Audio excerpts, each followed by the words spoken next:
Hello students, today we will study about friction, class 8 NCERT science. Recall some of your experiences.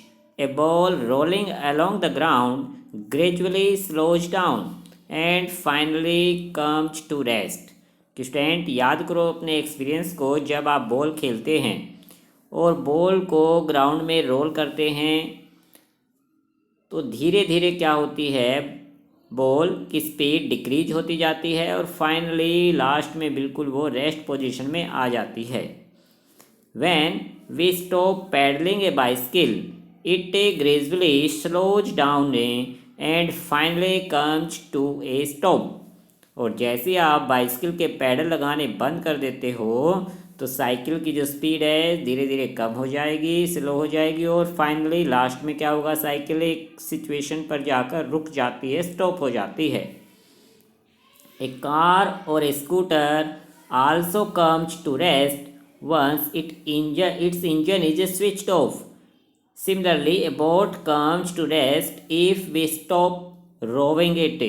कि stand अगर हम car या scooter के engine को stop कर दें तो वो भी कुछ टाइम के बाद अपने आप स्टॉप हो जाएगी इसकी स्पीड. ऐसे ही जो बोट है, बोट को अगर हम रोविंग करना बंद कर देते हैं तो वो भी रेस्ट पोजीशन में आ जाती है.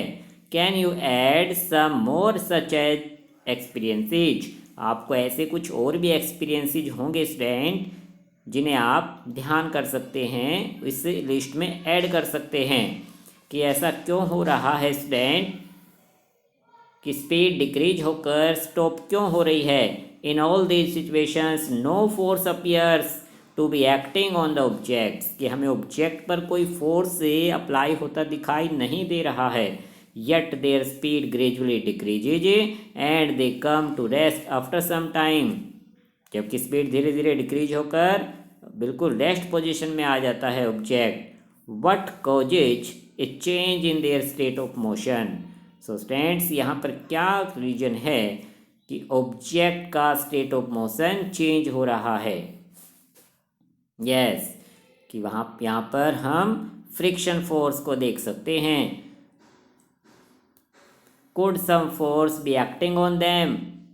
क्या कोई फोर्स अप्लाई हो रहा है student. Can you guess the direction in which the force must be acting in each case. Yes, friction force apply हो रहा है. क्या आप उसकी डायरेक्शन को गैस कर सकते हैं कि डायरेक्शन क्या है फ्रिक्शन फोर्स की. Yes, opposite direction. मान लो बॉल इस तरफ से जा रही है इस तरह से, तो फ्रिक्शन इसके अपोजिट डायरेक्शन में आएगा, राइट साइड से.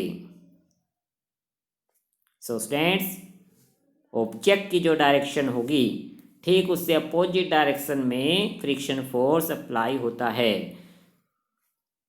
The force responsible for changing the state of motion of object in all these examples is the force of A friction. किसे ही फोर्स ऑफ फ्रिक्शन कहा गया है इन सभी एग्जाम्पल्स में जो हमने स्टडी किए ऊपर फर्स्ट पैराग्राफ में. सभी एग्जाम्पल्स में फ्रिक्शन फोर्स अप्लाई है. इसी वजह से स्पीड ग्रेजुअली धीरे धीरे कम होती गई और एक टाइम पर जाकर ऑब्जेक्ट बिल्कुल स्टॉप हो जाता है. It is the force of friction between the surface of the ball and the ground that bring the moving ball to rest. Similarly, friction between water and the boat brings it to a stop once you stop rowing. कि student जैसे ही हम ball को throw करते हैं या ground में जैसे ही हम बॉल को लुढ़काते हैं तो बॉल की जो सरफेस है ग्राउंड की सरफेस के साथ क्या करती है, फ्रिक्शन करती है. और उस फ्रिक्शन की वजह से ही बॉल की स्पीड ग्रेजुअली यानी धीरे धीरे कम होती जाएगी और एक सिचुएशन आएगी को बिल्कुल स्टॉप हो जाती है. यही सभी सिचुएशंस में होता है कि दोनों की सरफेस आपस में फ्रिक्शन करती हैं, यानी कि एक दूसरे से रगड़ खाती हैं. The force of friction always acts on all the moving objects and its direction is always opposite to the direction of the motion. कि स्टूडेंट कोई भी मूविंग ऑब्जेक्ट है, सभी मूविंग ऑब्जेक्ट पर फोर्स ऑफ फ्रिक्शन हमेशा apply रहता है, चाहे वो वाटर सरफेस पर चल रही है कोई ऑब्जेक्ट जैसे बोट है, शिप है, या फिर वो एयर में मूविंग कर रहा है जैसे एरोप्लेन है, रॉकेट है, सभी पर फ्रिक्शन फोर्स अप्लाई रहता है, चाहे वो ग्राउंड पर मूविंग कर रहा है। Since the force of friction arises due to contact between surfaces, it is also an example of contact forces. So students, force of friction तभी अराइज होगा जब दो सरफेस आपस में कांटेक्ट में आती हैं, जैसे बॉल की सरफेस और ग्राउंड की सरफेस एक दूसरे के कांटेक्ट में आई।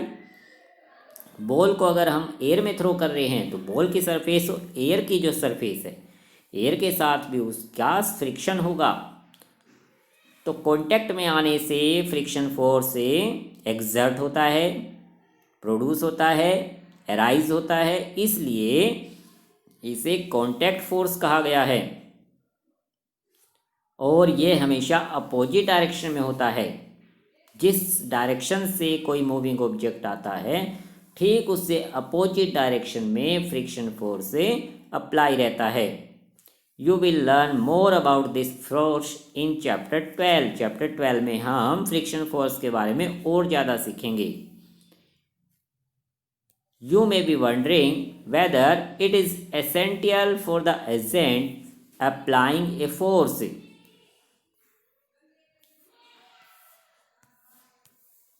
on an object to be always in contact with it।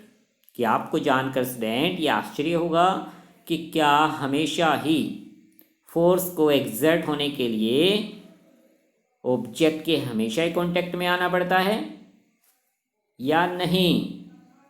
क्या हम इमेजिन कर सकते हैं कि बिना कांटेक्ट में आए भी फोर्स अप्लाई हो सकता है?